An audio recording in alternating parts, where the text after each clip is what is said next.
আচ্ছা, এই যে বন্যা হলো, এই বন্যায় অনেক নেগেটিভস হয়েছে।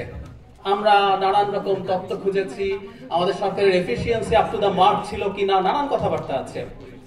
একটা অসাধারণ সৌন্দর্য আছে, আপনারা খেয়াল করি। আমি একটু হাইপোথেটিকলি চিন্তা করি, আওয়ামী লীগ ক্ষমতায় আছে, শেখ হাসিনা ক্ষমতায় আছে, এই বন্যাটা হলো, এটা ঠিক এই পরিমাণ ক্ষয়ক্ষতি হলো। ক্ষয়ক্ষতি গরিব মানুষের হলো, অন্যান্য মানুষেরও হলো। আমরা যে রেসপন্স দেখছি, এটা কি হতো? আমিও মনে করি হতো না। তার মানেটা আসলে আওয়ামী লীগের সময় মূল সমস্যা আমার কাছে যেটা মনে হয়, আমরা স্টেটটাকে আর ওন করি না। ওটা শেখ হাসিনার বাংলাদেশ ছিল, ওই দেশটাকে সে ওই জায়গায় নিয়ে গেছে। আমরা প্রজাও ছিলাম না, সরি, মানে প্রজারা আরো ভালো থাকে, আমরা কৃতদাসে পরিণত হয়েছিলাম। তো আমরা স্টেটটাকে আর ওন করি নাই। বাংলাদেশ খেলায় ডাব্বা মারলে আমরা খুশি হয়েছি না? কারণ আমরা ডিজার্ভ করতে শুরু করেছিলাম আমাদের স্টেটটা। বাংলাদেশ করাপশনে খারাপ করেছে। আমি যে কতবার এই আলোচনা করছি যে পাকিস্তানের চাইতে খারাপ, কারণ সরকার যেহেতু পাকিস্তানকে খুব সমালোচনা করে। কোন একটা র্যাঙ্কিং দিল, খুঁজে খুঁজে বাইর করতে উগান্ডা কোথায় আছে, যেটা উগান্ডা আমাদের চাইতে ভালো, সমালোচনা। ঘটনা হচ্ছে আমরা আসলে আমাদের স্টেটটাকে আর ওন করছিলাম না। এই শেখ হাসিনার পতন, এবং আমি আমার একটা ভিডিওতে বলেছিলাম, আমি অহেতুক পালিয়ে যাওয়া কথাটা বলি, আমার ভাল লাগে। পতন এবং পালিয়ে যাওয়ার পর থেকে আমরা এই স্টেটটাকে আমরা ওন করতে শুরু করেছি, এবং আমরা নাগরিক হয়ে উঠছি।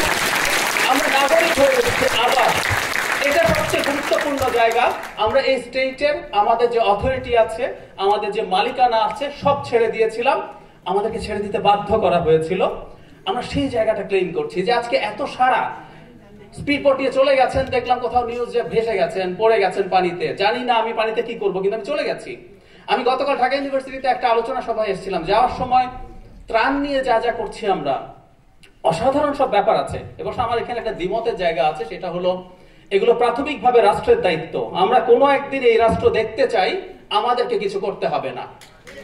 আমরা করছি, আমরা কিছু করবো না। রাষ্ট্রের প্রতিটা নাগরিকের দায়িত্ব রাষ্ট্র নেবে। জীবনের চেয়ে গুরুত্বপূর্ণ কিছু নাই। আমরা সেই বাংলাদেশ পার হয়ে এসেছি যেখানে একজন তথাকথিত প্রধানমন্ত্রী একটা স্টেশনে গিয়ে মায়া কান্না কাঁদেন, আর বড় বড় এটা ভেঙে ফেললো, গুলি করে মেরে ফেলা যেতে পারে। ওই বাংলাদেশ না। মানুষের জীবনের চাইতে মূল্যবান কোনো কিছু বর্তমান বাংলাদেশে এবং ভবিষ্যৎ বাংলাদেশে হবে না। আমরা সেটা নিশ্চিত করতে চাই। আমি এটুকু বলে শেষ করি, অবশেষে যেহেতু আমরা নাগরিক হয়ে উঠছি, বাংলাদেশকে একটা মানবিক রিপাবলিক, আমরা গণপ্রজাতন্ত্র শব্দটা না বলি, একটা মানবিক রিপাবলিকে পরিণত আমরা করবই। শেখ হাসিনা যেহেতু পারে নাই, আর কেউ পারবে বলে আমি বিশ্বাস করি না। ধন্যবাদ।